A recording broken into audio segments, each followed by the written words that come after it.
أعوذ بالله من الشيطان الرجيم.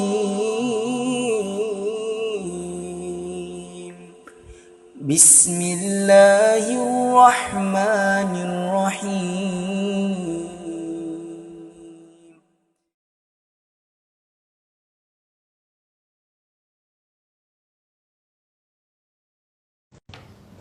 Assalamualaikum warahmatullahi wabarakatuh. Alhamdulillahi rabbil alamin. Wassalatu wassalamu ala sayyidil anbiya wal mursalin sayyidina wa nabiyyina Muhammadin wa ala alihi wa ashabihi ajma'in. Amma ba'd. Allahumma ij'al jam'ana hadha jam'an marhuman mubarakan wa zidna imanan wa yaqinan wa fiqhan wa ilman nafi'an.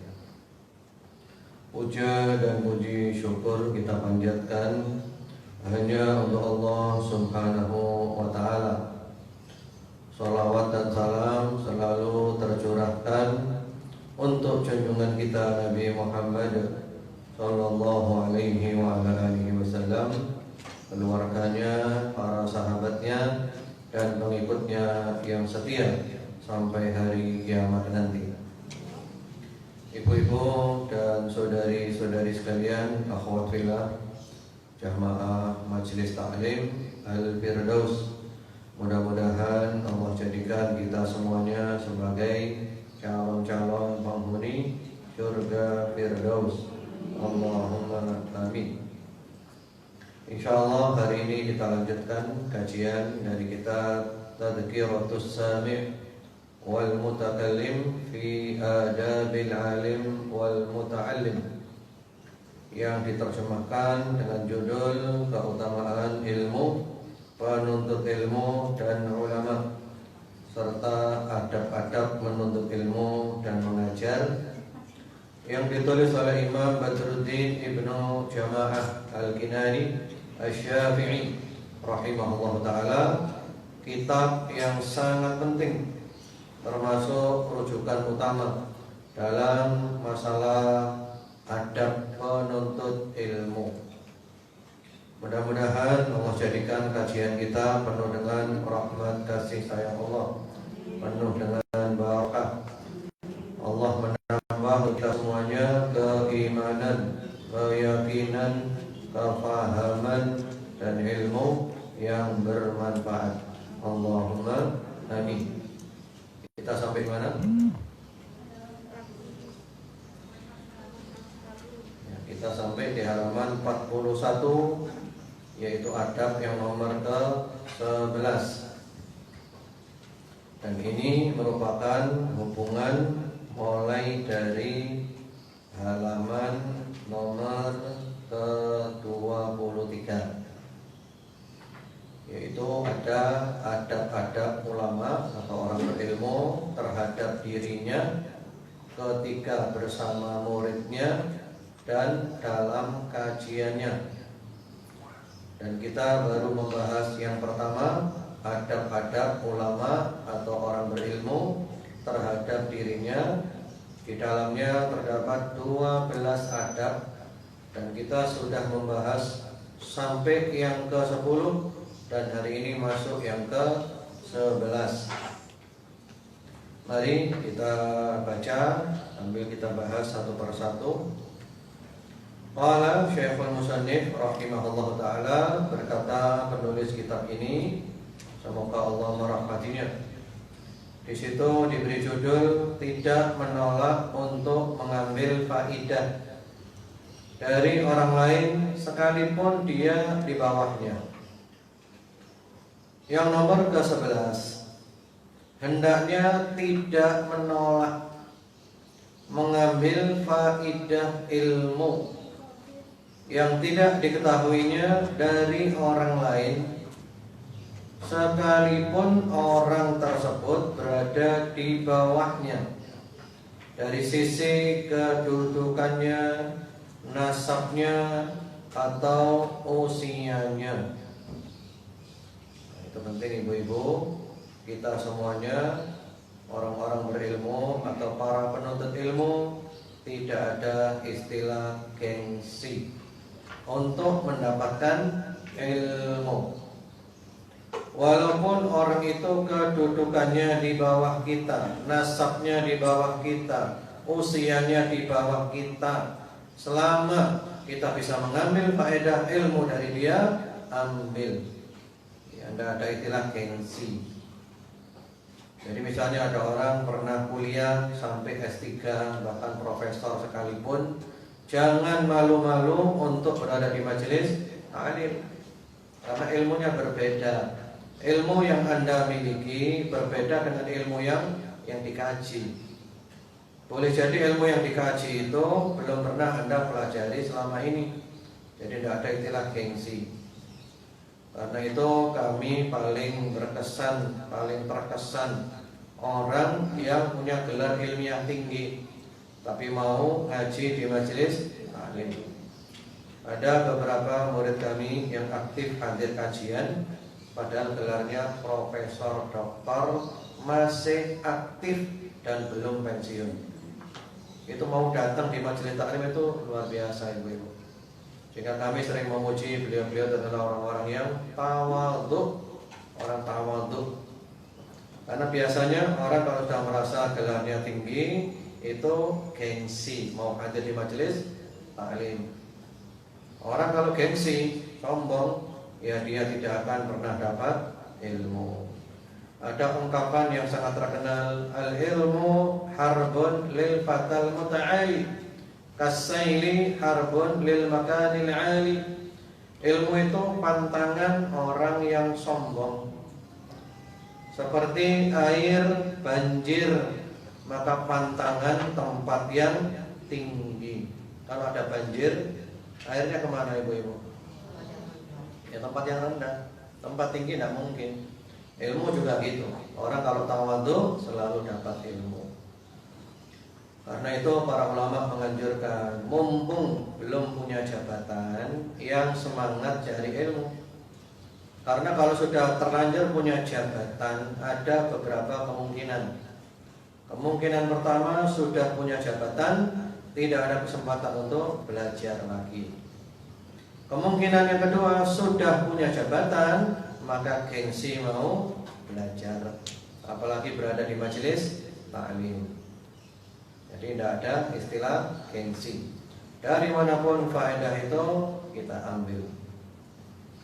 Sebaliknya, tetap bersungguh-sungguh untuk mendapatkan faedah dimanapun ia berada. Dan hikmah adalah barang hilang milik seorang mukmin. Dia memungutnya dimanapun dia menemukannya. Kata-kata yang sangat masyhur ibu-ibu ya. Al-hikmatu dhalatul mukmin. Jadi hikmah itu adalah milik orang mukmin yang hilang. Sehingga ketika kita nemu, dimanapun kita nemu hikmah, maka kita ambil hikmah itu. Milik kita yang hilang, kebetulan ada di dia, maka saya ambil hikmah itu. Lalu di situ dinukil ucapan dari salah seorang salafus saleh, Sa'id bin Jubair rahimahullahu ta'ala. Beliau mengatakan, la yazalur rajulu aliman ma ta'allam, fa idza taraka ta'alluma wa dhanna annahu qad istaghna waqtafa bima 'indahu fa huwa ajhal ma yakun. Seseorang tetaplah berilmu selama dia terus belajar. Jika dia meninggalkan belajar, menyangka dirinya tidak membutuhkan ilmu dan merasa cukup dengan apa yang dimilikinya, maka dia adalah orang yang paling apa? Paling bodoh. Jadi orang itu dikatakan berilmu selama apa ibu-ibu? Selama terus belajar, terus belajar, terus belajar. Kalau dia nggak mau belajar lagi, dan saya cukup. Saat itulah dia menjadi orang yang paling bodoh. Karena orang itu kalau semakin masuk ke dalamnya ilmu ibu-ibu, semakin merasakan dirinya itu apa? Bodoh. Coba saya tuliskan ya. Tingkatan-tingkatan orang dalam ilmu. Ada kitab namanya Hilyah Thalibul Ilmi karya Syekh Bakar bin Abdillah Abu Zaid, ulama besar di Arab Saudi. Beliau menjelaskan di sana ucapan dari salah seorang ulama zaman dahulu. Lalu beliau mengatakan, ihdar an takuna aba shibrin. Waspadalah kamu menjadi bapak sejengkal. Ya tulis ya, permisi.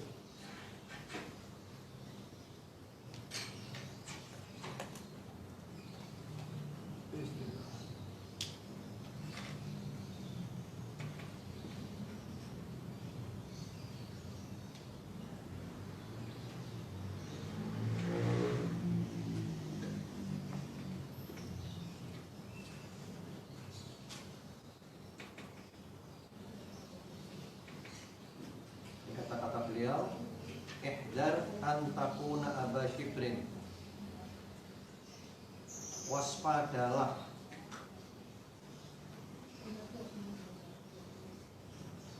menjadi Abu Shibrin.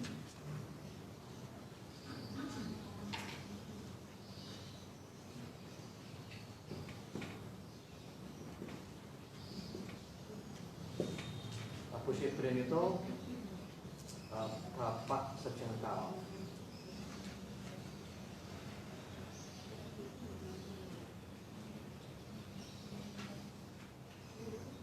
Jadi waspadalah menjadi Abu Shibrin, bapak sejengkal.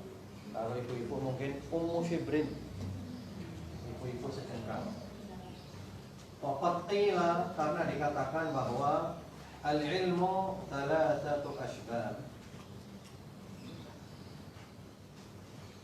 Ilmu ada 3 jengkal.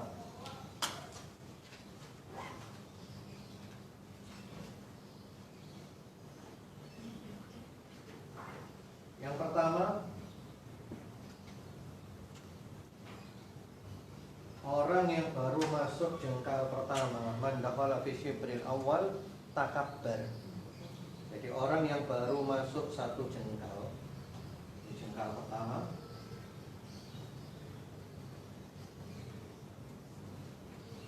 atau satu jengkal,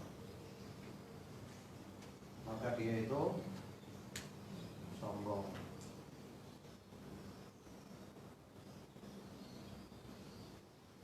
Kemudian yang kedua, waman dakhala fi shibri tsani tawadha.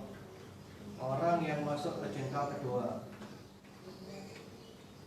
ya, ilmunya 2 jengkal, tawadha, maka dia akan tawadhu.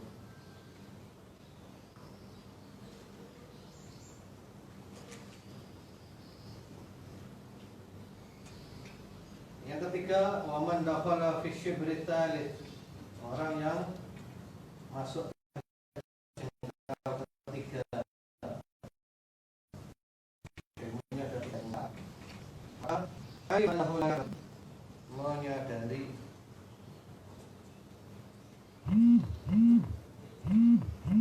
bahwa ia tidak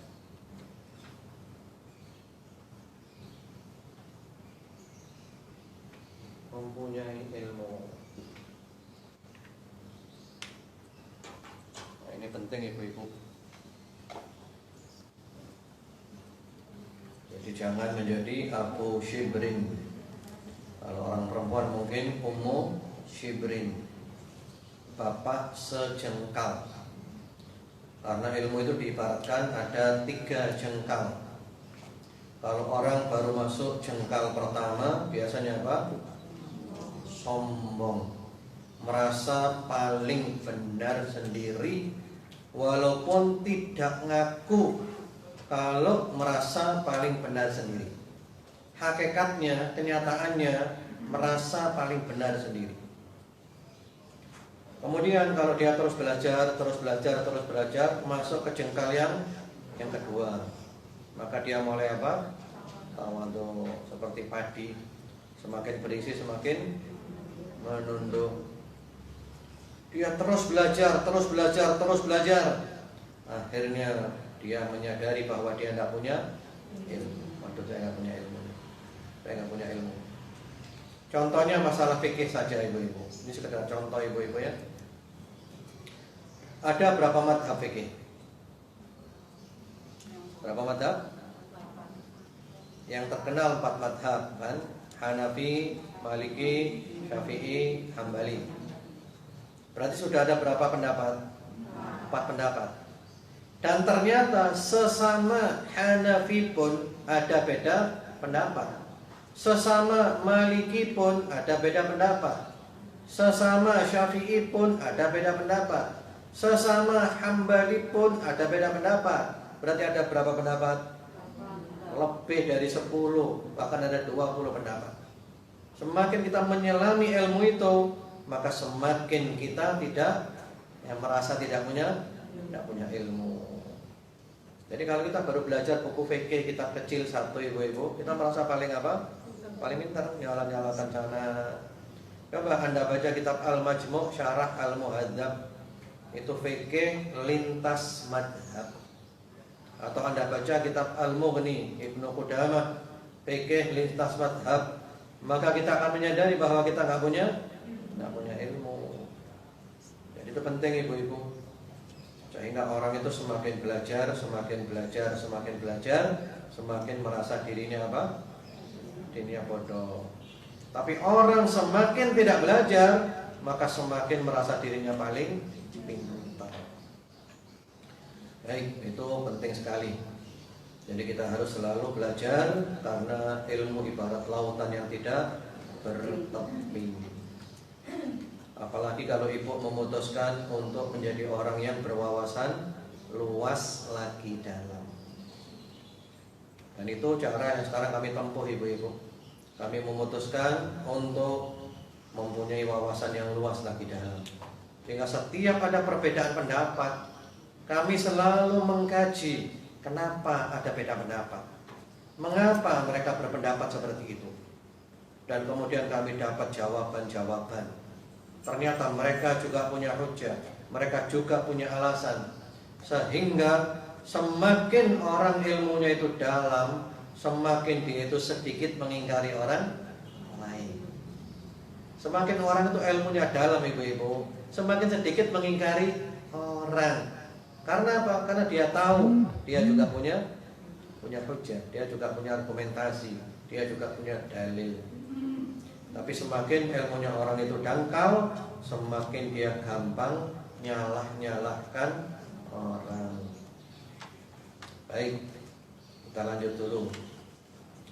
Salah satu orang Arab berkata, maksudnya itu penyair ya, walaisal ama tulus su'ali wa innama tamamul ama tulus sukuti alal jahli. Buta itu bukan terus bertanya, akan tetapi buta sempurna adalah terus diam di atas kebodohan. Jadi orang dikatakan buta itu bukan orang yang banyak tanya. Orang dikatakan butanya sempurna kalau dia sudah nggak ngerti, nggak mau tanya. Ya. Baik, kita lanjut dulu.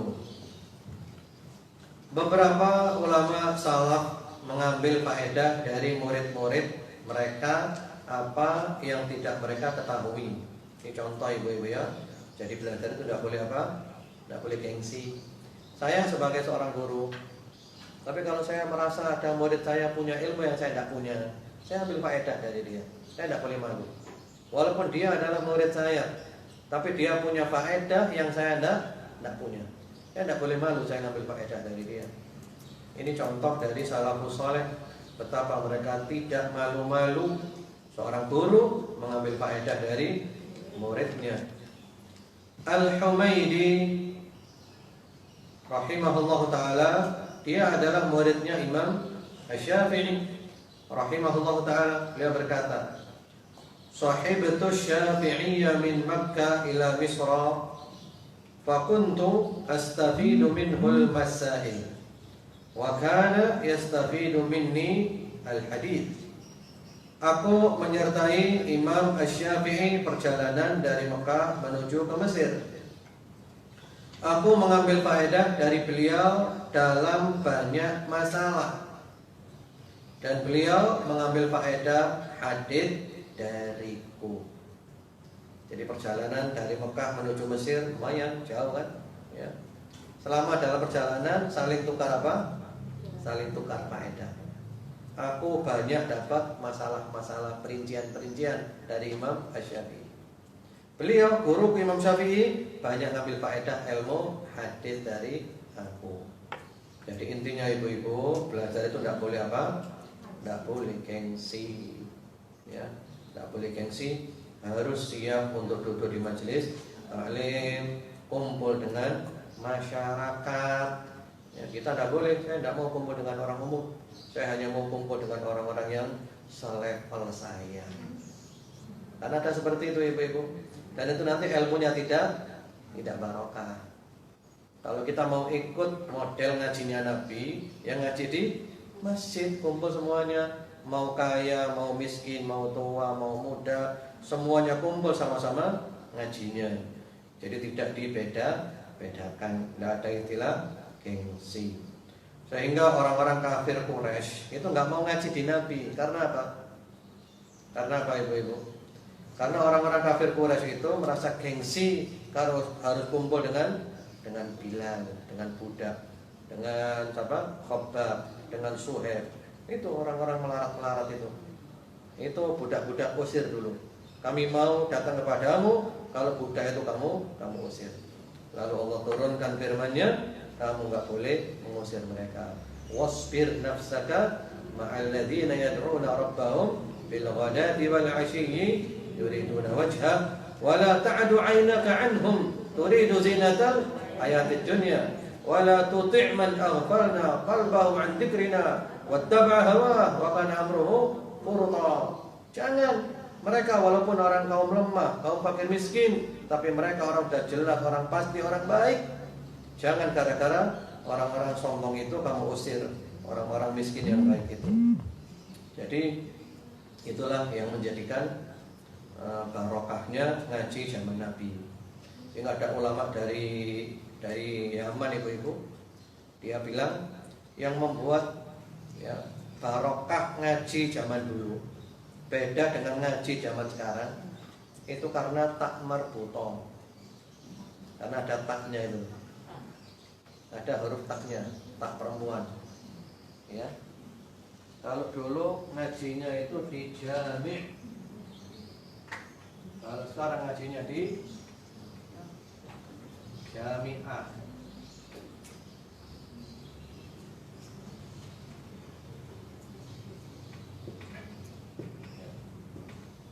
Yang membedakan ngaji zaman dulu dengan ngaji zaman sekarang, kalau dulu ngajinya di jami', di masjid maksudnya.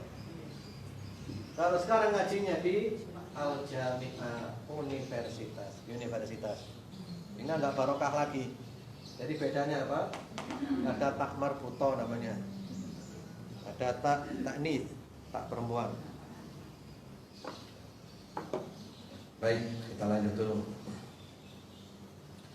Kemudian berikutnya lagi Imam Ahmad bin Hanbal rahimahullah ta'ala berkata, qala lana asy-Syafi'i rahimahullah ta'ala, antum a'lamu bil hadits minni, fa idza sahha 'indakum al hadits faqulu lana hatta akhudha bih. Kata Imam Ahmad bin Hanbal, beliau ini adalah muridnya Imam Asy-Syafi'i. Imam Asy-Syafi'i rahimahullah ta'ala berkata kepada kami, kalian lebih mengetahui hadis daripada diriku. Jika ada hadis yang sahih pada kalian, katakanlah kepada kami agar aku mengambilnya. Allahu Akbar. Ini tawadhunya siapa ibu-ibu? Tawadhunya Imam Syafi'i. Dia bilang kepada muridnya, "Hai Ahmad bin Hanbal, kamu lebih paham ilmu hadis dari aku. Tolong kalau ada hadis yang sahih beritahu aku supaya aku ikut pendapatnya hadis yang sahih itu. Dan semua ulama 4 madhab itu punya kata-kata yang sama, bahwa mereka berusaha dalam beragama mengikuti hadis yang sahih, Dan semua ulama 4 madhab itu ibu-ibu melarang pengikutnya untuk fanatik. Kan sekarang kenyataannya kan sama-sama fanatiknya kan. Padahal 4 ulama ini ikutannya mereka, Imam Abu Hanifah, Imam Malik, Imam Asy-Syafi'i dan Imam Ahmad bin Hanbal, semuanya melarang pengikutnya untuk fanatik. Itu kalau saya bahas nanti panjang. Semuanya ada ucapan yang mengatakan apa? Kamu jangan fanatik kepadaku, tapi fanatiklah kepada dalil. Kalau kamu nemu dalil yang sahih, maka ucapanku kamu lempar ke tembok, kamu buang ucapanku. Tapi kenyataannya sekarang para pengikut sangat fanatik. Baik. Dan ada riwayat-riwayat yang sahih dari sebagian sahabat, dari para tabi'in, ya, yaitu para sahabat Nabi mengatakan seperti itu kepada para tabi'in. Dan contoh yang paling dahsyat dan yang paling mendalam dalam masalah ini adalah bacaan Rasulullah SAW kepada sahabat Ubay bin Ka'ab. Beliau bersabda, "Amaranillahu an aqra'a 'alaika lam yakunil ladzina kafaru." Itu beliau bersabda, Allah memerintahkan aku agar membacakan kepadamu surat Al-Bayyinah. Jadi maksudnya di sini ibu-ibu, Allah perintahkan Nabi untuk baca surat Al-Bayyinah kepada sahabat Ubay. Jadi istilahnya itu seakan-akan Nabi disuruh setoran kepada sahabat Ubay. Ya, Nabi itu siapa? Kok Nabi harus setor kepada sahabat Ubay? Dan di sini ada faedah. Apa faedahnya? Mereka berkata di antara faedahnya agar orang yang utama tidak menolak belajar dari orang yang kedudukannya di bawahnya. Jadi Allah hendak memberi contoh. Ini loh Nabi, saya suruh baca kepada Ubay, setoran kepada Ubay. Jangan kamu sungkan-sungkan untuk mengambil faedah dari orang yang di bawahmu. Mungkin kedudukannya, mungkin nasabnya, mungkin usianya, dan yang lain-lainnya. Pokoknya orang beriman itu nemu faedah dimanapun, dia selalu mengambilnya dan tidak menyia-nyiakannya. Baik, insya Allah jelas. Nah sekarang kita lanjut yang nomor ke-12, yang terakhir. Yang terakhir ibu-ibu ya. Setelah itu kita masuk pembahasan yang baru lagi. Ini adab ulama atau adab orang berilmu terhadap dirinya sendiri. Menulis pada saat memiliki kapasitas untuk menulis. Ini bagi orang yang memang oleh Allah diberi kelebihan bisa menulis. Tidak sembarang orang ya. Ini orang-orang tertentu. Yang ke-12, menyibukkan diri dengan menulis, mengumpulkan dan menyusun karya tulis, akan tetapi harus didasari dengan keutamaan yang sempurna dan kapabilitas yang baik. Ya, kalau ini tidak gampang ibu-ibu. Jadi maksudnya bab nomor ke-12 ini, pembahasan ini supaya apa? Supaya orang-orang yang punya ilmu itu rajin apa? Nulis. Tapi dengan catatan dia punya kapasitas mampu dan bisa nulis, supaya ilmunya tidak hilang, supaya manfaatnya bisa kekal. Karena menulis akan membuatnya mengetahui hakikat berbagai bidang pengetahuan dan bagian-bagian ilmu yang cermat. Karena menulis menuntut ketekunan dalam mencari dan menelaah, mengkaji dan murojaah. Jadi maksudnya kalau orang itu nulis, ilmunya tambah apa? Tambah mantap. Karena ketika dia nulis, mau tidak mau dia akan cari apa? Cari rujukan yang banyak, sehingga ilmunya tambah mantap. Dan itu kami rasakan ibu-ibu. Kami ketika terjun ngajar seperti ini, kami merasakan ilmu kami semakin apa? Semakin mantap. Karena ketika mau ngajar itu persiapannya panjang, sehingga dapat masukan ilmu yang yang banyak. Jangan dikira saya ngajar ini cuma 1 jam 2 jam ibu-ibu. Itu kan ngajarnya 1 jam 2 jam, persiapannya. Iya. Bahkan kalau sesuatu itu baru, itu kadang saya persiapan sampai sepekan, sampai 2 pekan. Itu saya tahu ibu-ibu. Ya, kalau ilmu yang baru ya, yang belum pernah saya ajarkan, itu sudah getu betul ibu-ibu. Persiapan dari sana, dari sini, sehingga ilmunya tambah apa? Tambah banyak, tambah mantap. Sehingga ngajar tidak sekedar asal-asalan ngajar, berarti sudah menguasai ilmu yang diajarkan. Ya.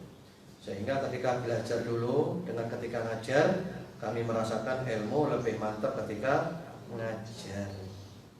Demikian pula ketika nulis, membuat tulisan. Dan menulis itu sebagaimana dikatakan oleh Al-Khatib Al-Baghdadi rahimahullah ta'ala, yuthabbitul hifdha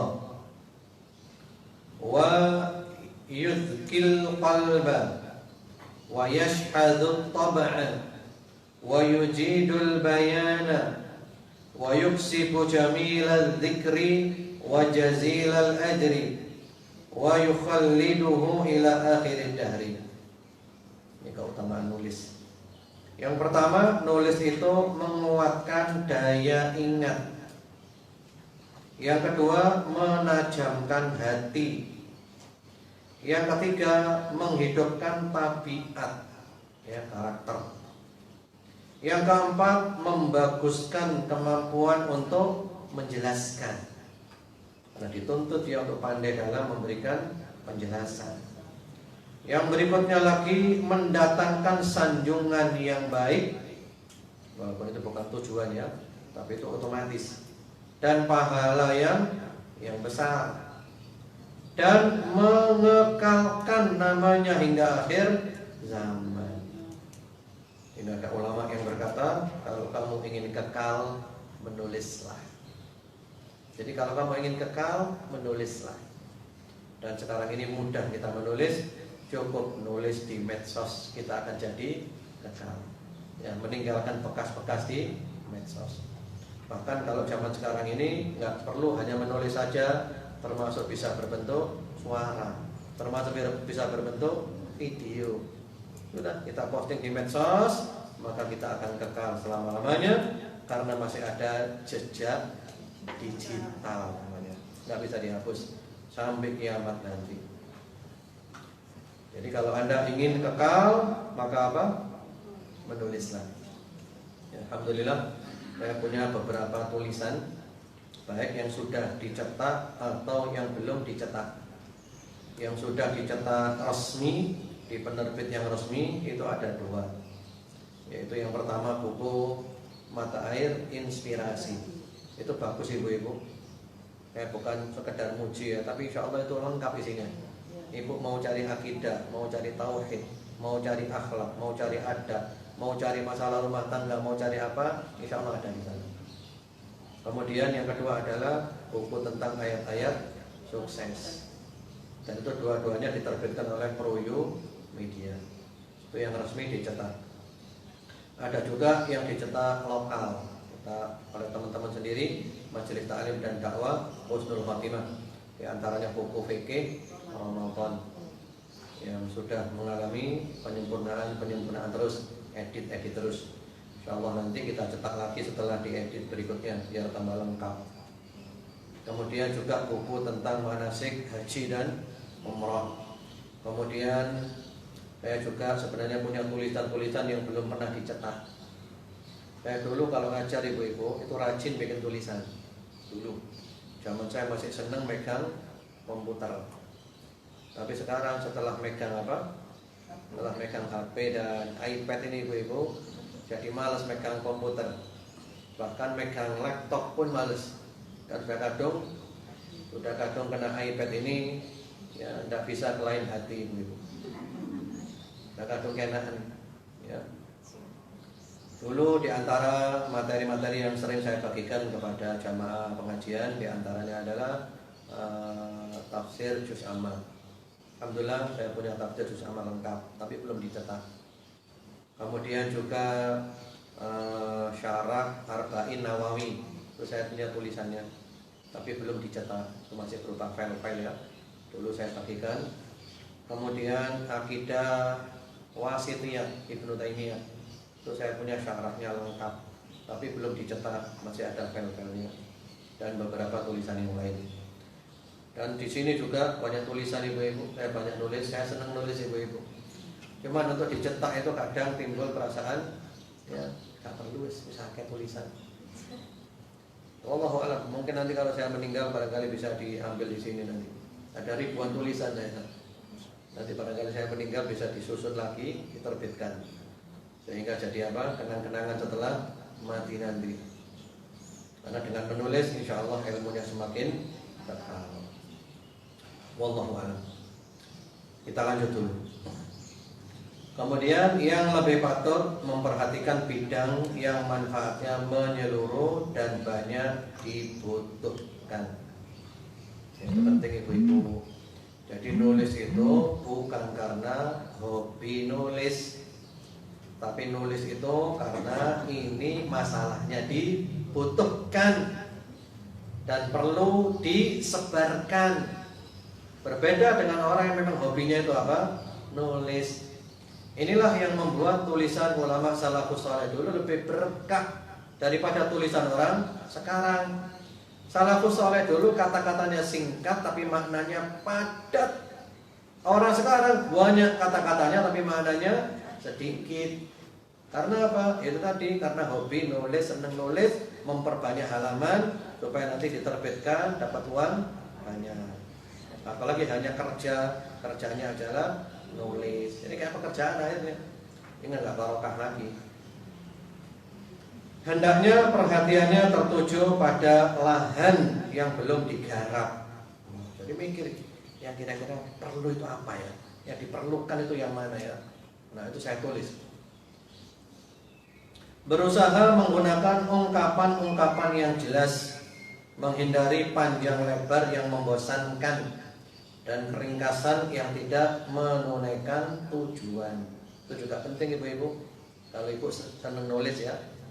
Jadi jangan terlalu panjang yang membosankan, jangan terlalu singkat yang membuat orang tidak paham. Karena ada orang itu kalau nulis ibu-ibu suka muter-muter ibu-ibu. Satu masalah 1 meter sampai sama dia dibuat 10 meter. Bulet sih. Ya, ada apa enggak seperti itu? Nah kita kadang orang itu the point itu langsung ayo kong dulu nih, kita muter dia tuh ini, 1 meter 10 meter sesuai, ya. Tapi juga jangan terlalu pendek yang membuat orang tidak paham. Baik. Kemudian saraya memberi setiap buku haknya yang layak baginya. Jadi kalau nulis jangan tanggung-tanggung yang memuaskan. Tidak mengeluarkan buku yang ditulisnya dari tangannya sebelum mengeditnya, mengkaji dan menatanya secara berulang-ulang. Jadi butuh cepet-cepetan, diteliti mana, ya, luar biasa. Jadi bukan mengejar deadline. Di antara manusia ada yang mengingkari penyusunan dan penulisan buku di zaman ini terhadap siapa yang kapabel untuk melakukannya dan menguasai bidangnya. Tidak ada alasan untuk pengingkaran ini kecuali persaingan di antara masyarakat. Jadi ada ulama yang bilang tidak perlu nulis sekarang, sudah cukup, tidak perlu nulis. Perlu sekarang nulis. Biasanya orang yang bilang tidak perlu ini karena apa? Karena sifat hasud, iri dengki. Jadi karena mungkin orang nulis oleh dia dihalangi jangan sampai nulis. Jadi perlu nulis itu. Yang penting orangnya layak dan mampu untuk nulis. Namun jika tidak demikian, maka siapa yang menggunakan pena dan tintanya untuk menghitamkan kertasnya dengan bait-bait syair, kisah-kisah yang mubah atau lainnya, maka tidak patut diingkari. Lalu mengapa jika dia menghitamkan kertasnya dengan ilmu-ilmu syariat yang bermanfaat diingkari dan dipandang buruk? Maksudnya jangan halangi orang untuk menulis kalau memang dia itu layak untuk menulis apapun yang kira-kira manfaat. Ibu-ibu ada yang senang nulis di sini? Ada ya? Kalau ada yang senang nulis, ya cocok bab ini. Kalau tidak ada, maka bab ini seakan-akan sia-sia. Ngomong apa ini? Tapi kalau ibu senang nulis, ini nyambung sekali. Sangat nyambung ini kan, bab ini. Memang untuk siapa yang belum kapabel, pengingkaran terhadapnya sangat beralasan. Ya, jadi kalau memang orang nggak mampu nulis, ya diingkari. Jangan nulis kamu, nggak mampu kok nulis. Akhirnya kamu malah sesat dan menyesatkan akhirnya. Nggak mampu nulis tapi nulis. Karena kandungan tulisannya adalah kebodohan dan menipu siapa yang membaca bukunya, juga karena dia telah menyia-nyiakan usianya untuk sesuatu yang tidak dikuasainya dengan baik dan meninggalkan lahan yang dikuasainya lebih patut baginya untuk diterjuninya. Jadi masing-masing ada bidangnya. Baik, alhamdulillah kita sudah menyelesaikan 12 adab ulama atau orang berilmu terhadap dirinya sendiri. Sekarang kita masuk yang kedua ibu-ibu, yaitu pasal yang kedua tentang adab-adab ulama atau orang berilmu dalam kajiannya. Ini untuk ibu-ibu semuanya. Nah, kita di kajian ini, di majelis taklim ini, apa yang harus kita lakukan? Ya. Di sini juga ada 12 lagi ibu-ibu. Pembahasan ini terdiri dari 12 pembahasan. Sehingga ibu-ibu mudah-mudahan sabar untuk ngaji. Ojo melok mek loro terus gak mlebu pitu. Terus melok maneh loro. Akhirnya rolas mek oleh papa. Sehingga ilmunya tidak lengkap, ilmunya gak pokok. Yang namanya ngaji itu ya gini nih, ngaji itu ngaji kitab ibu-ibu. Jadi bukan sekedar siraman-siraman rohani, tematik-tematik. Kalau ibu ingin punya ilmu, ya begini caranya. Dan memang ngaji kitab. Mungkin bagi yang belum terbiasa, kesannya itu apa? Membosankan gitu kan. Tapi kalau ibu sudah terbiasa, ibu akan senang. Ya iki jenenge ngaji itu. Karena nanti dapat ilmu yang lengkap, yang pokok. Baik, apa saja itu 12 adab seorang berilmu, seorang talibul ilmi atau ulama ketika berada di kajian? Ada 12. Menyiapkan diri dan niatnya untuk duduk di majelis mengajar. Yang pertama ibu-ibu, jika bertekad untuk duduk di majelis mengajar, atau mungkin kalau kita itu di majelis belajar, mau datang ke majelis taklim, majelis ilmu, maka dia bersuci dari hadas dan najis. Lek iso duwe wudu. Apalagi di masjid ya, wudu dulu. Dan jangan lupa tadi ketika ibu datang sholat tahiyatul masjid, ada di masjid. Kemudian membersihkan diri dan memakai wewangian. Jadi kalau perempuan maka tidak dianjurkan pakai wewangian kalau baunya dicium oleh laki-laki yang bukan mahram. Kalau orang laki pakai wewangian. Dan wewangian ini pun ibu-ibu, itu minyak itu parfum itu ada 2 macam ibu-ibu. Ada parfum yang masih khilafiyah baunya. Baunya masih beda pendapat. Ada parfum yang baunya itu enggak ada khilafiyah, enggak ada beda pendapat. Ini perlu saya terangkan ibu-ibu. Perlu saya terangkan. Jadi ada parfum itu baunya masih khilafiyah. Sebagian orang senang dengan bau itu, sebagian orang tidak senang dengan bau itu. Nah, kalau kita mau pakai parfum untuk di depan umum, usahakan pakai parfum yang baunya itu umum, semua orang itu nerima. Parfum yang baunya tidak semua orang nerima, dihindari. Contohnya apa? Parfum yang baunya masih khilafiyah. Contohnya apa ibu-ibu? Ya, contohnya itu oud lah. Oud. Ada parfum namanya itu oud dulu.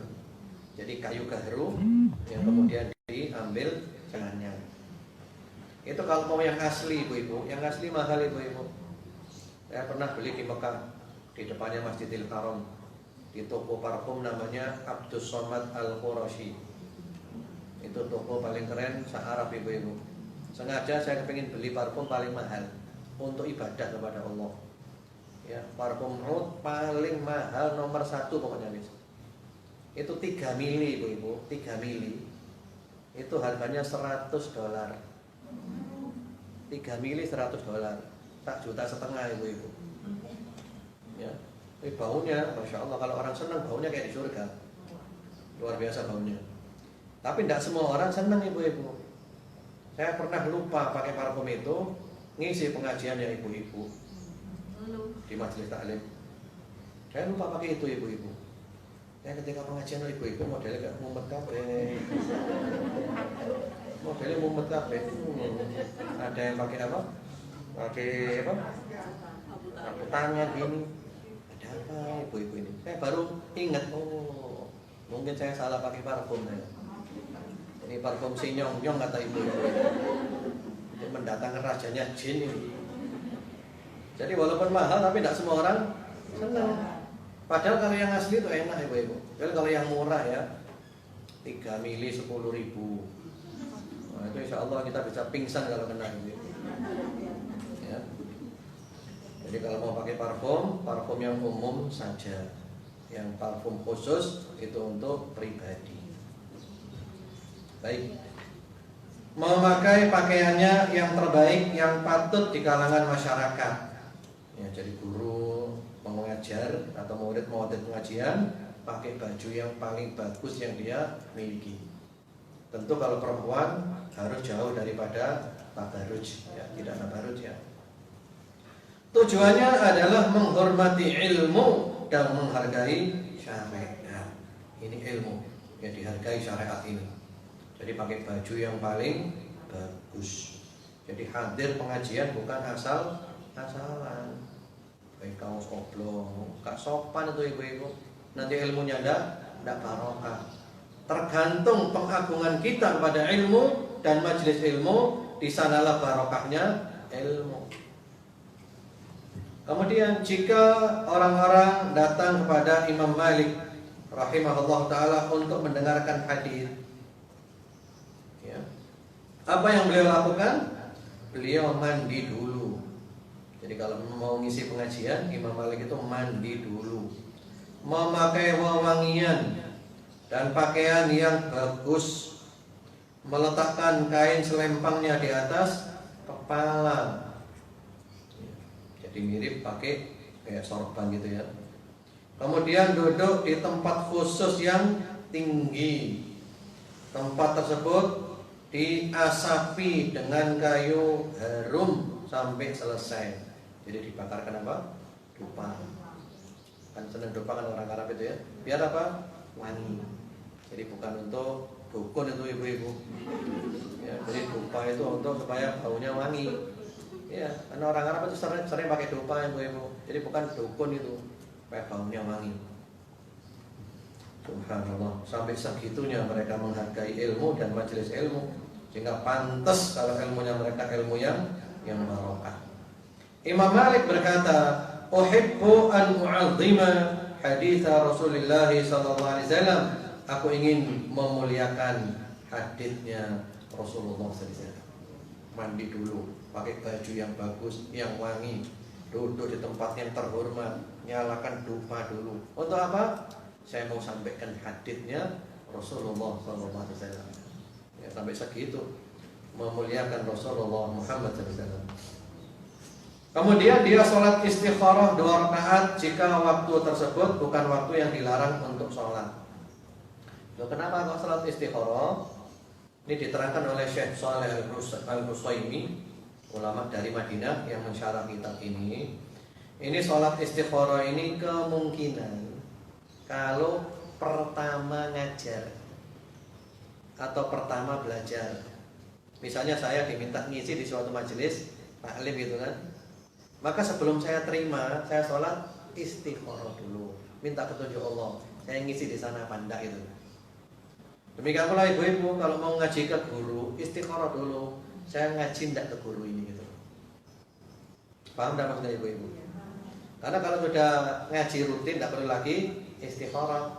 Jadi mungkin ngaji yang pertama Jadi ketika ibu mau ngaji ke seorang guru, itu ada beberapa tahapan yang harus ibu lakukan. Ini penting ibu-ibu ya. Ini penting. Supaya apa? Supaya kita kalau ngaji itu tidak pindah-pindah guru.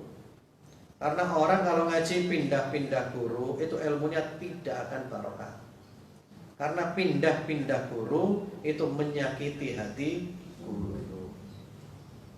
Ibu ngaji di saya, tiba-tiba ibu tidak ngaji lagi di saya ditinggalkan, pindah guru lain. Itu nyakiti hati guru ibu-ibu.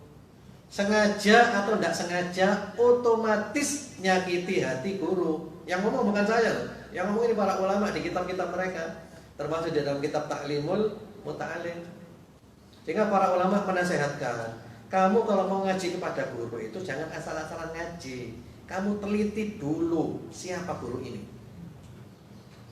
supaya nanti kamu sudah duduk di majelisnya tidak pindah lagi sampai mati, gitu loh ibu-ibu. Jadi lek mencelok-mencelok, itu ilmunya gak barokah, ya. Termasuk di sini istiqomah tujuannya untuk itu. Terus bagaimana caranya supaya kita bisa istiqomah di guru satu, di ngaji di guru ya, nggak harus satu ya, guru banyak kan boleh. Tapi maksudnya tidak pindah-pindah guru gitu loh. Jadi tetap ngaji di dia, tidak meninggalkan. Cara bagaimana? Caranya minimal ada dua ibu-ibu. Ya, caranya minimal ada dua supaya bisa istiqomah.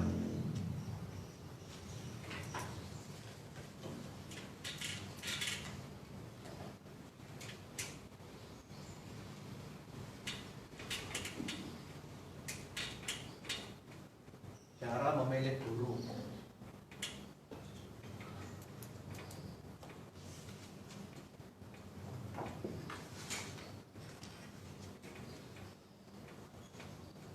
Dua saja, tidak banyak-banyak.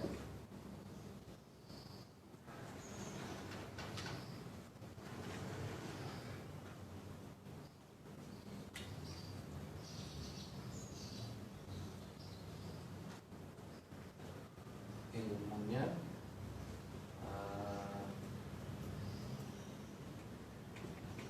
bisa dipertanggungjawabkan.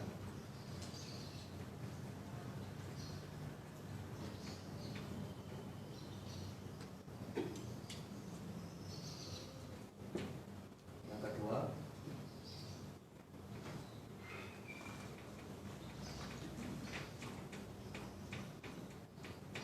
mengajak kepada keselamatan.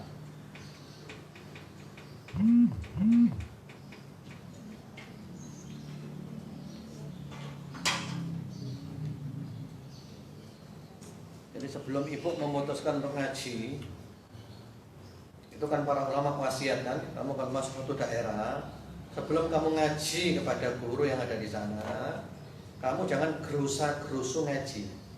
Kamu kaji dulu siapa ini orang ini, layak enggak saya ngaji kepada dia. Setelah kamu periksa siapa dia dan kamu yakin dengan dia, ngajilah, nikmatilah selamanya, enggak pindah-pindah lagi. Tapi kalau kamu gerusa-gerusu, langsung mencelok di sini, setelah itu tidak cocok, pindah lagi ganti guru lain, mencelok lagi, tidak cocok, ganti guru lain, itu ilmumu tidak akan barokah. Karena ngaji model mencelok-mencelok gitu itu termasuk menyakiti hati guru. Nah, supaya bisa istiqomah ngaji sampai mati, bagaimana caranya? Sebelum ibu milih guru, tentukan dulu dua hal ini. Yang pertama, pastikan guru yang ibu ngaji kepadanya ilmunya mumpuni, bisa dipertanggungjawabkan. Ilmunya itu legal, bukan ilegal. Artinya dia dulu belajar kepada guru, gurunya belajar kepada guru, gurunya belajar kepada guru, sampai kepada Rasulullah SAW. Ilmunya itu ada sanadnya. Dia bukan belajar sendiri otodidak, bukan baca buku sendiri ya. Jadi ibu harus yakin dulu, saya yakin dengan ilmunya dia. Itu yang pertama. Kalau ibu tidak yakin, jangan ngaji di dia. Enak kan? Yakin, pertama. Yang kedua, ibu harus yakin bahwa guru ini ngajak saya selamat. Ini ngajak selamat. Ini ngajak masuk ke surga, menyelamatkan saya dari api neraka. Kalau ibu sudah yakin dengan dua ini, maka ibu istikharah, untuk memastikan langkahnya ibu. Istikharah dulu, minta petunjuk kepada Allah dan ngajilah. Sudah selesai. Gitu aja. Jadi gitu, sehingga kemudian kita ngaji sampai apa? Sampai mati, selesai. Jadi guru sampai mati. Walaupun nanti di tengah jalan ada beda-beda pendapat dengan guru, itu biasa. Alhamdulillah saya tidak pernah meninggalkan guru saya. Satu pun saya tidak pernah meninggalkan guru ibu. Walaupun di kemudian hari saya ada beda pendapat dengan guru-guru saya, tapi saya tetap mencintai mereka. Mereka tetap ada di hati saya, dan saya selalu mendoakan mereka, dan saya selalu ngambil faedah dari mereka. Walaupun ada apa? Perbedaan. Perbedaan tidak harus menyebabkan kita kemudian meninggalkan guru. Karena orang yang pernah memberikan ilmu kepada kita satu huruf saja, kata Sayyidina Ali apa? Ana abdu man 'allamani walau harfan. Aku adalah budak orang yang pernah mengajarkan kepadaku walaupun satu huruf. Aku ini budaknya dia. Jadi begitu. Jadi istikharah itu adalah di awal ketika mau ngajar atau ketika mau belajar. Setelah terjadi, ya sudah nggak perlu istikharah lagi. Baik. Lalu di situ dikatakan istikharah kalau bukan pada waktu yang terlarang. Ya, karena ada waktu larangan-larangan sholat. Karena istikharah bisa ditundakan waktunya kan, tidak harus saat itu. Baik, nah setelah itu ada pembahasan masalah niat ibu-ibu, dan itu agak panjang nanti. Itu agak panjang. Saya berhenti di sini dulu aja masalah niat. Insyaallah pada waktu berikutnya nanti kita akan kaji masalah niat itu panjang lebar. Tentang apa saja niatnya ketika hendak belajar ilmu. Wallahu a'lam. Itu dulu. Kalau ada yang mau ditanyakan, monggo silakan.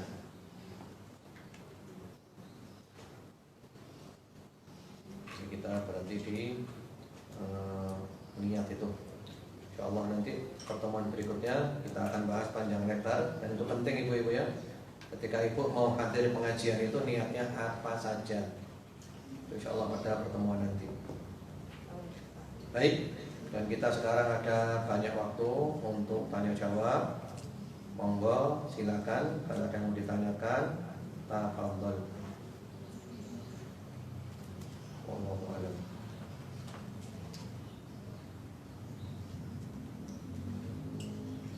Monggo silakan. Saya beri waktu banyak ini untuk tanya jawab. Tanya apa saja bebas. Kalau saya bisa menjawab, saya akan menjawabnya. Monggo, silakan Bu. Assalamualaikum. Waalaikumsalam warahmatullahi wabarakatuh. Saya cuma usul, kalau ini sudah selesai, bagaimana kalau kita mengkaji kitab yang dua itu? Kalau Ya. sudah selesai, Jadi kalau ini sudah selesai, bagaimana kalau kita ngaji kitab Mata Ayat Inspirasi dan Ayat-Ayat Sukses? Kitab itu sudah ada kajiannya Bu di majelis lain. Ya biar tidak sama itu. Jadi saya berusaha kajian itu biar kitabnya itu tidak sama. Jadi kalau Mata Ayat Inspirasi itu ada di Masjid An-Nur hari Selasa ke-5. Kemudian juga ada di beberapa majelis taklim. Kami ada majelis taklim ibu-ibu hari Rabu Keluarga Al-Quran, dan juga ibu-ibu hari Selasa Riyadhus Shalihat. Itu salah satunya adalah ngaji kitab Mata Air Inspirasi. Adapun kalau ayat-ayat sukses itu masih ada sampai sekarang di Masjid Sabilis Salam hari Ahad ketiga pada subuh. Kita belum selesai, masih mengkaji kitab itu. Nanti kalau sudah selesai aja, nggak apa-apa di sini. Tapi kalau kembar-kembar kajiannya nanti eman, biar beda itu ada bagi-bagi tempat. Seperti itu. Wallahu a'lam. Monggo silakan kalau ada yang lainnya silakan. Waalaikumsalam warahmatullahi wabarakatuh. Pertanyaan yang pertama, Ustaz, mau tanya apakah pengaruh terhadap penuntut ilmu jika ilmunya itu tidak barokah? Contohnya seperti apa, Ustaz? Ilmunya tidak apa? Tidak barokah tadi, Tidak karena barokah. adab terhadap gurunya, karena kebanyakan memang kenyataan di lapangan itu, karena sebagai orang awam kita perlu ketika belajar datang, tapi ketika perjalanan waktu kok nggak cocok gitu, akhirnya meninggalkan gurunya. Iya. Kira-kira apakah itu dikategorikan kita menyakiti hati guru sehingga ilmunya tidak barokah, dan pengaruhnya terhadap penuntut ilmu itu seperti apa contohnya Ustaz? Iya. Jadi kalau masalah meninggalkan guru tadi Bu, itu memang ya, baik gurunya sakit hati atau tidak, itu namanya sudah menyakiti guru. Saya bilang para ulama, jadi ngaji di guru lalu meninggalkan, itu namanya menyakiti hatinya guru. Walaupun gurunya tidak masalah itu, saya tidak pikirin itu. Tapi itu namanya sudah menyakiti guru. Dan itu ilmunya tidak akan barokah, tidak akan barokah. Sekarang ibaratnya itu kamu sudah ngambil berapa faedah dari dia, dan sekarang kamu campakkan gurumu. Jadi kalau kita mau bicara hitung-hitungan, ya balik no kabeh ilmu nih, balik no kabeh ilmu yang kamu ambil dari dia. Kalau ibaratnya nyusu di ibu, lalu durhaka meninggalkan ibunya, itu air susunya ibu yang kamu minum, kembalikan lagi kepada ibumu gitu. Dan ini ilmu lebih daripada air susunya ibu. Anak tidak mungkin bisa membalikan air susunya ibu, karena sudah jadi apa? Sudah jadi badannya. Kamu juga sudah jadi rohmu, jadi jiwamu. Kamu dulu dapat hidayah melalui guru ini. Sekarang kamu campakkan gurumu, kamu tendang gurumu, kamu tuh udah sesat gurumu, gara-gara beda dengan gurumu. Gak barokah Bu, gak barokah itu. Bahkan ada kisah Bu, ada seorang murid itu diundang,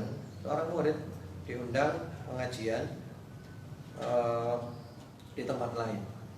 Lalu dia pergi ke sana tanpa izin ke gurunya. Sehingga gurunya ketika tanya, mana si fulan diundang pengajian di sana. Enggak izin itu. Pada tinggal subhanallah Bu, ketika dia mau ngisi pengajian, itu blank Bu. Ketika mau ngisi pengajian, ilmunya tidak ada, hilang ilmunya Bu. Seakan-akan gurunya itu tidak ikhlas, saya tidak rela ilmuku kamu buat ngajar. Karena kamu ngajar tidak pakai izin itu. Blank ilmunya Bu. Seperti itu. Kemudian juga akhirnya orang itu ilmunya banyak, bukan tambah baik, tambah rusak Bu. Tambah jauh dari Allah, hati tambah kotor, hati tambah rusak, dan dia pun tambah rusak tapi tidak sadar itu. Itu diantara tanda ilmunya tidak barokah. Sudahlah Bu, percayalah Bu. Ini nggak ada khilafiyah. Semua guru, semua yang punya pondok pesantren sekarang, semuanya sepakat. Di antara yang membuat barokahnya ilmu adalah karena akhlak kepada guru. Itu nggak ada khilafiyah Bu. Terutama kami anak-anak pesantren semuanya tahu itu. Yang membuat ilmu itu barokah karena apa? Akhlak kepada guru. Ada anak yang dulu di pesantren ilmunya biasa, ala kadarnya, tapi sekarang barokahnya luar biasa. Karena apa? Karena adabnya kepada gurunya juga luar biasa. Tapi ada yang dulu-dulu pintar, cerdas, ilmunya tidak barokah. Karena apa? Karena kurang adab kepada gurunya. Jadi istilah meninggalkan guru itu tidak ada Bu. Itulah hal-hal yang selalu saya luruskan sekarang ini. Meninggalkan guru nggak boleh. Walaupun ada beda pendapat biasa. Toh kita di Indonesia ini sama-sama Ahlus Sunnah wal Jamaah gitu loh.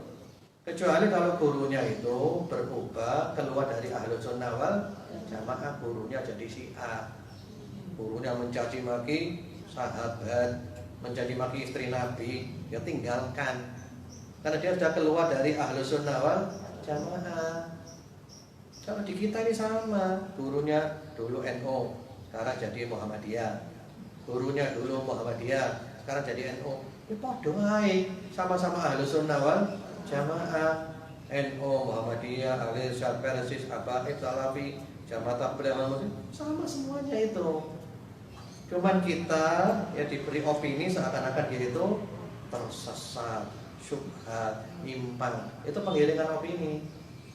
Itu merusak itu. Jadi seperti itu. Saya punya guru banyak Bu. Guru-guru yang model NU Habaib ada, guru-guru model Salafi Wahabi ada. Dan saya cinta kepada mereka semuanya. Dan mereka semua ada di hati saya. Dan saya tidak pernah membenci seorang dari mereka sedikit pun. Dan saya terus ambil faedah dari mereka. dan saya nggak pernah berhenti untuk mendoakan mereka.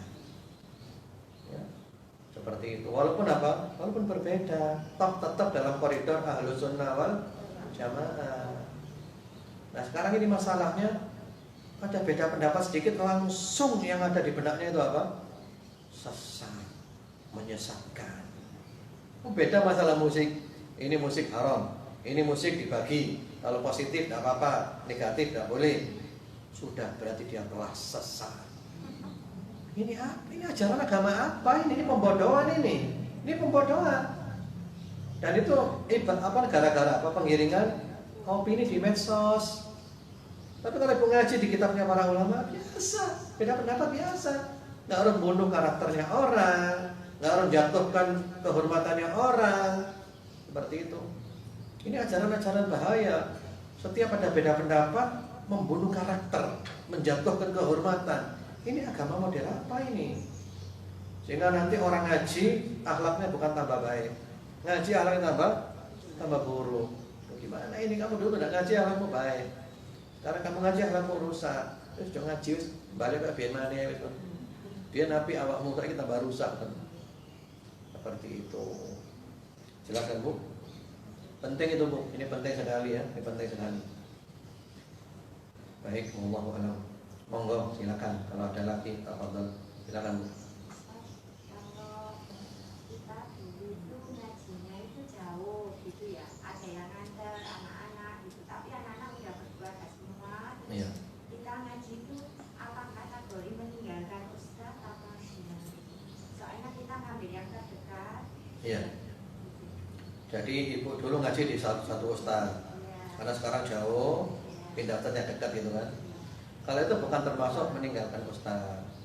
Tapi supaya tidak menimbulkan kesalahpahaman, sesekali ibu perlu menampakkan diri.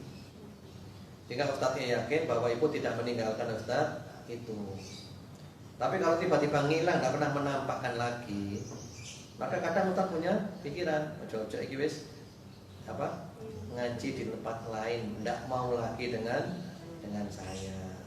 Ya, seperti itu. Karena di zaman fitnah sekarang ini, Bu. Zaman fitnah sekarang ini. Apalagi orang yang dulu rajin ngaji, kelihatan di depan, tiba-tiba mau ngilang. Kan kita bertanya-tanya, nanti bulan ini kita. Ya, saya selalu seperti itu. Ya, saya kalau orang saya kenal wajahnya, atau mungkin bukan wajah barangkali bentuknya, dan sekarang pakai masker semua kan, wajahnya tidak kelihatan, modelnya tapi kelihatan. Kok kakek tok lagi sih tuh kan nanti. Saya tanya mesti Bu saya Bu.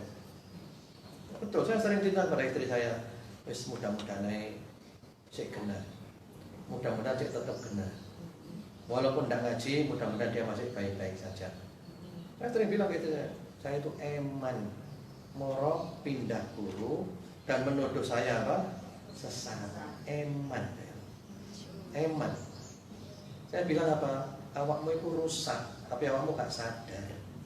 Saya kamu tinggal gak ada masalah itu loh. Memangnya kamu ngasih saya apa? Kamu ngasih saya mobil Range Rover? Toh enggak juga kan?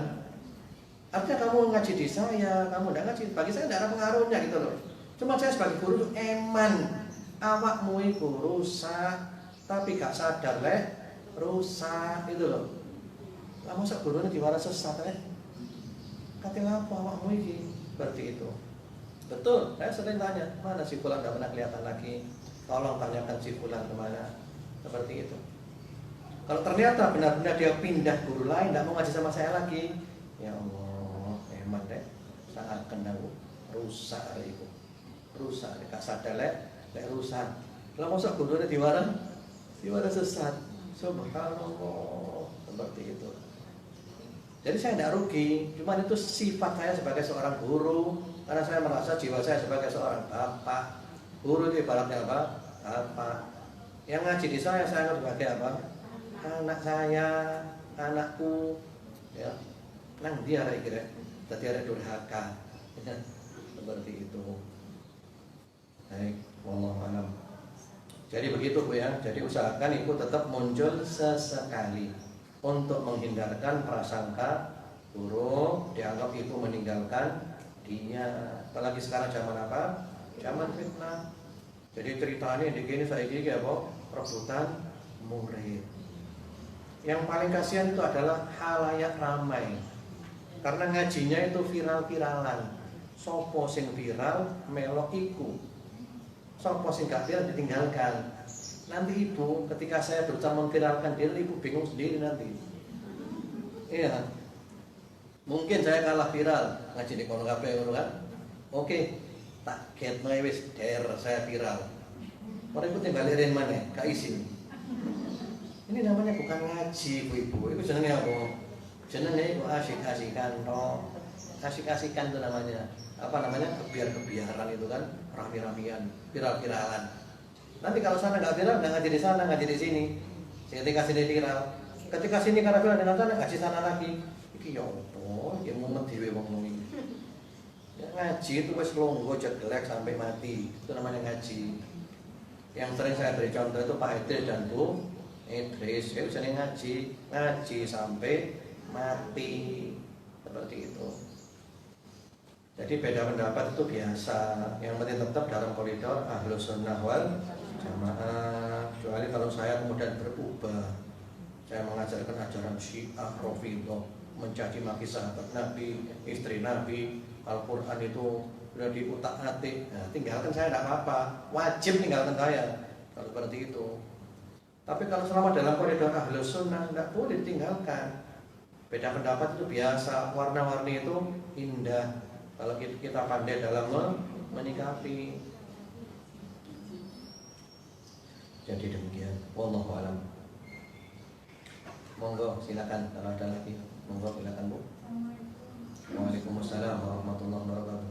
Ustaz, apakah seorang murid itu perlu ada perlunya memperkenalkan diri kepada guru? Kalau guru kan menentukan cara satu-satu kayak gitu. Jadi memperkenalkan diri maksudnya? Ya mungkin kalau kenal secara lebih dekat mungkin bisa dapat doanya lebih dekat kayak gitu. Oh begitu. Ya tidak apa-apa. Ya apa-apa dalam arti ibu memperkenalkan diri. Ustaz saya bulan ini. Jadi pengen dikenal gurunya gitu kan. Ya tidak ada masalah, boleh-boleh saja. Yang penting aman dari fitnah. Aman dari fitnah. Yang penting aman dari fitnah. Tidak ada masalah, boleh-boleh saja. Seperti itu. Tapi kalau dikhawatirkan timbul fitnah, tidak boleh. Bahkan kita kalau saling cinta karena Allah, kan kita disunnahkan untuk mengucapkan kan, uhibbuka fillah. Kan ada kan Nabi bilang, satu orang lewat kan, dan seorang sahabat bilang, ya Rasulullah saya cinta kepada orang itu karena Allah. Kata Rasulullah apa? Kamu sudah beritahu dia? Belum beritahu dia. Dikejar, uhibbuka fillah. Aku cinta kepadamu karena Allah. Itu sunnah. Tapi kalau lawan jenis dan khawatir fitnah, ya tidak boleh. Tidak boleh kalau khawatir apa? Fitnah. Maka cukup pengajian umum saja, menghindari apa? Menghindari fitnah. Demikian. Wallahu a'lam. Monggo silakan. Ini ada ketika pertanyaan sudah apa? Ya semoga beliaunya mendengarkan. Iya. Masalah sholat subuh sekarang. Dia mau share ini sholat subuh di Indonesia itu terlalu cepat, 20-30 menit. Ini ada kemudian Profesor Bono. Dan sholat isanya terlalu cepat. Iya. Jadi mengenai waktu subuh gitu kan? Dan sholat isanya katanya terlalu cepat. Isaknya terlalu cepat, subuhnya terlalu cepat juga. Dohornya nomor diteliti sekali 5 waktu gitu. Ya, jadi masalahnya begini Bu ya. Jadi masalahnya itu ada masalah umat yang harus diselesaikan oleh umat secara bersama-sama. Ada masalah-masalah pribadi yang cukup ditangani secara pribadi-pribadi. Nah termasuk waktu sholat ini Bu, ini adalah masalah umat. Sehingga kita tidak boleh bikin keputusan-keputusan pribadi. Nanti kacau umat ini nanti. Jadi masalah waktu sholat ini serahkan kepada Majelis Ulama Indonesia. biar dikaji mereka, diputuskan mereka. Jadi bukan masing-masing ormas, masing-masing kelompok. Kacau nanti kalau seperti itu, Bu. Dan masalah waktu subuh yang katanya terlalu pagi, ini masalah basi, dan lama masalah ini, Bu. Cuman karena baru tahu orang-orang, jadi heboh gitu kan. Nanti setelah itu bosen, bubar lagi. Kapan-kapan heboh lagi. Ya itulah, gara-gara apa? Penggiringan opini. Ini masalah lama ini, Bu. Di Arab Saudi sudah pernah ada orang-orang yang memang mencetuskan seperti itu dan sudah dibantah secara resmi oleh para ulama. Ada kitab yang berjudul Tulu'ul Fajris Shadiq Baina Tahdidil Quran wa Itlaqil Lughah. Terbitnya Fajar Shadiq antara batasan Al-Quran dan kemutlakan bahasa. Ditulis oleh Fadilatul Syekh Profesor Dr.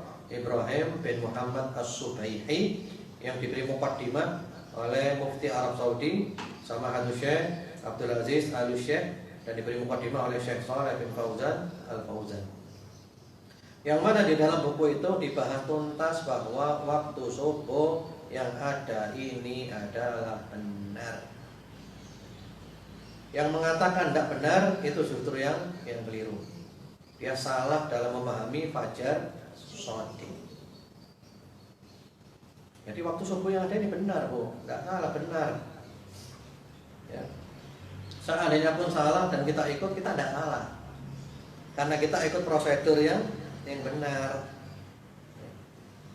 Di Arab Saudi waktu subuh itu qomatnya rata-rata diundurkan sekitar 30 menit kurang lebih. Bukan karena waktunya salah, tapi memang sengaja mereka qomatnya dimundurkan untuk nunggu orang datang ke masjid. Barangkali orang butuh mandi dulu, seperti itu. Kemudian sholat subuh yang dimundurkan, nunggu langitnya terang dulu. Itu adalah madhab Hanafi itu, Bu. Madhab Hanafi itu. Jadi mereka-mereka yang sholat subuhnya nunggu langitnya terang dulu, itu madhab Hanafi. Jadi bukan masalah baru. Kalau ibu pergi ke India, Pakistan, Bangladesh, atau ke Turki, atau ke Uzbekistan, atau ke Eropa Timur, itu semua madhab Hanafi, Bu. Itu subuhnya hampir syuruk, Bu. Dan kami sudah keliling ke negara-negara itu. Jadi subuhnya hampir syuruk subuhnya. Berarti yang subuhnya nunggu langitnya terang itu ikut madhab Hanafi. Sementara kalau madhab Syafi'i, itu yang dipilih oleh Imam Syafi'i adalah waktu subuh ketika masih gelap gulita. Yusolli subha fi ghalas. Yang dipilih dari madhab Imam Syafi'i yaitu sholat subuh pada waktu masih gelap. Jadi kesimpulannya waktu subuh yang ada ini benar adanya. Biarlah yang memutuskan itu Majelis Ulama Indonesia. Jangan ikut kelompok-kelompok tertentu. Kalau kelompok tertentu mau mengamalkan pendapatnya silakan di komunitasnya sendiri, jangan di masjidnya orang, jangan di tempat umum. Nanti bikin apa? Bikin kacau nanti. Apalagi adzannya dimundurkan. Adzan tetap gitu loh yang wajar. Qomatnya dimundurkan tidak ada masalah. Itu masalahnya. Sehingga yang mengatakan waktu subuh ini keliru pun mereka sendiri khilafiyah. Kelirunya 7 menit. Kelirunya 20 menit. Ayo, yang betul sendiri ayo. Titik ping ayo, titik ping. Bener-beneran. Bingung karena PDW. Ya, seperti itu. Iki jari 7 menit, iki jari 15 menit, iki jari 20 menit. Nah, itu menunjukkan apa? Enggak konsisten. Demikian pula kalau sekarang subuh dianggap terlalu pagi, harus tambah 20 menit. Konsekuensinya ketika Ramadan sudah adzan subuh, Anda masih boleh makan dan minum 20 menit. Karena bagi Anda belum masuk waktu subuh. Kan seperti itu kan. Apa enggak tambah kacau nanti ibadahnya. Jadi begitu. Jadi kalau saya dari dulu hampir tidak pernah goyah. Karena saya belajar, saya punya ilmu. Saya tahu hujahnya. Bengak-bengok sak dunyo. Saya tetap istiqomah, tetap subuh ini enggak berubah. Kecuali kalau majelis ulama sudah memutuskan, sudah rapat, semua ormas lintas ormas kumpul semuanya menyepakati bahwa subuhnya keliru, harus dirubah gini. Sami'na, karena kita ikut prosedur yang benar. Itu mirip dengan penentuan awalnya Ramadan. Kita ikut yang resmi, keputusan pemerintah.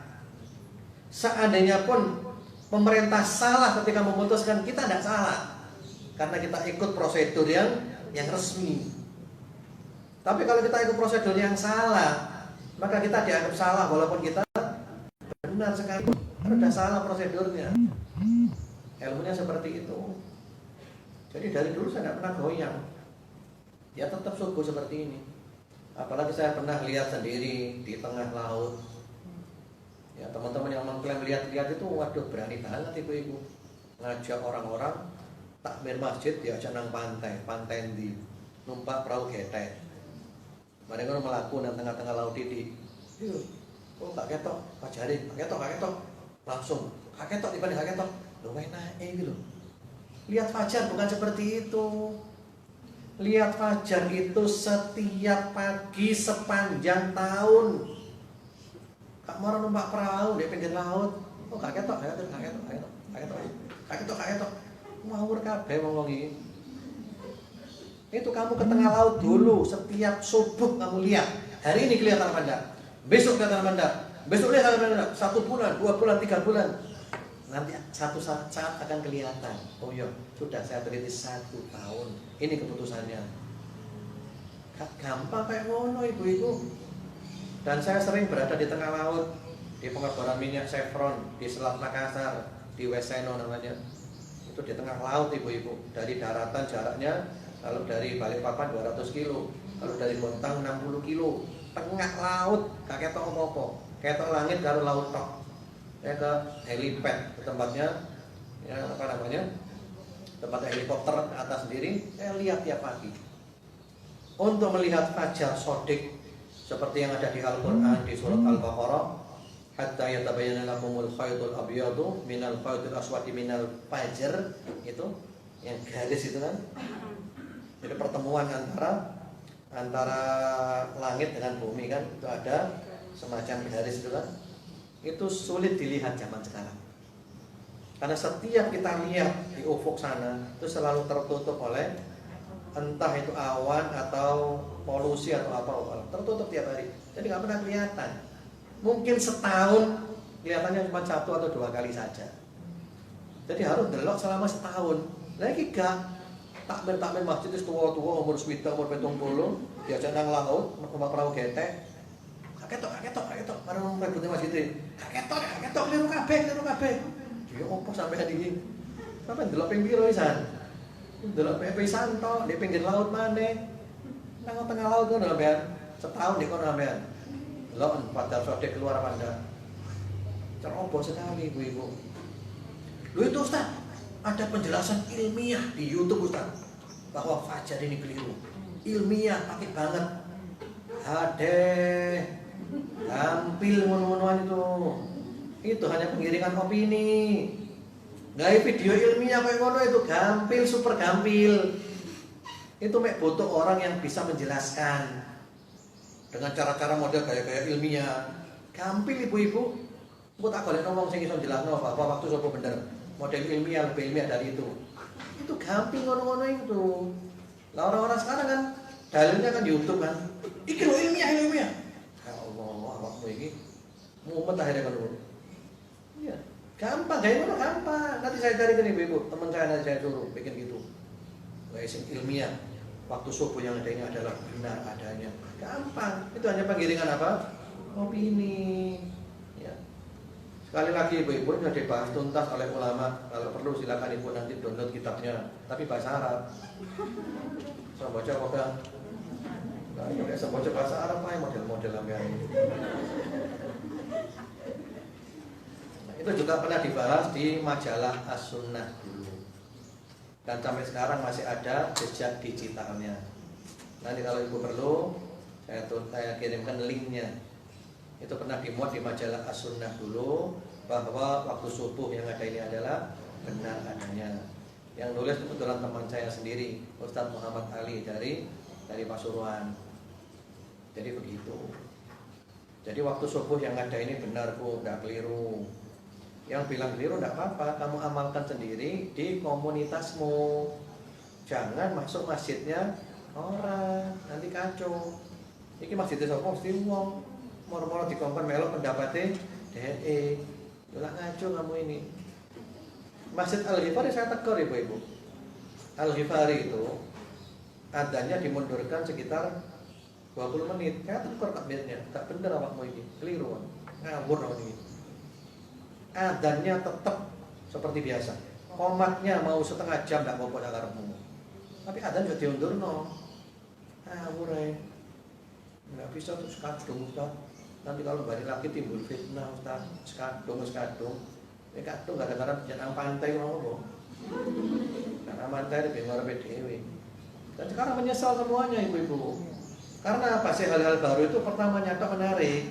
Mari ngono bosan dhewe. Nah sekarang antum berpendapat sholat subuh yang ada ini keliru.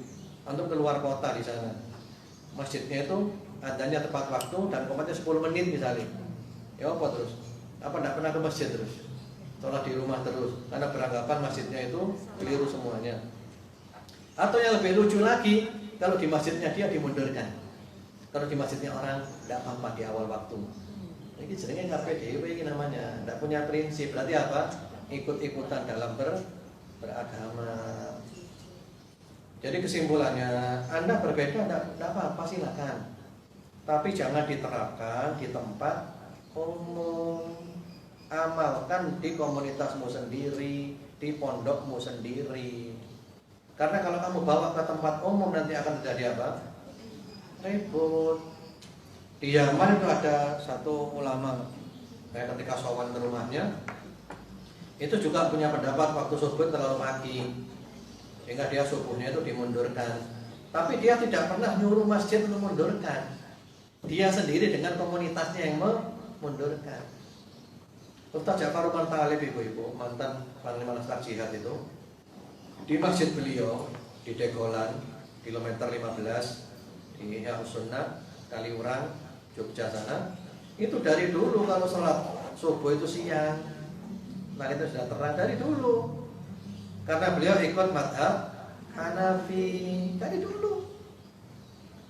Cuman masalahnya itu banyak orang yang baru tahu, kemaru gitu loh. Mel-mel kabeh, keliru. Mari ngono setahun, 6 tahun gak payu balik asal. Nanti kapan-kapan ada provokator lagi, keliru. Arek-arek anyar melok maneh, heboh lagi. Setahun 2 tahun gak payu balik asal. Nanti itu biasa ibu-ibu. Saya 30 tahun lebih di medan dakwah, ya memang ngono iku dakwah ibu-ibu. Engko ribut maneh, reda maneh, ribut maneh, reda maneh. Yang kasihan adalah orang-orang yang dibuat apa? Dibuat mainan oleh hal-hal seperti itu. Ya, biasa gitu itu. Untuk pengajian digembosi.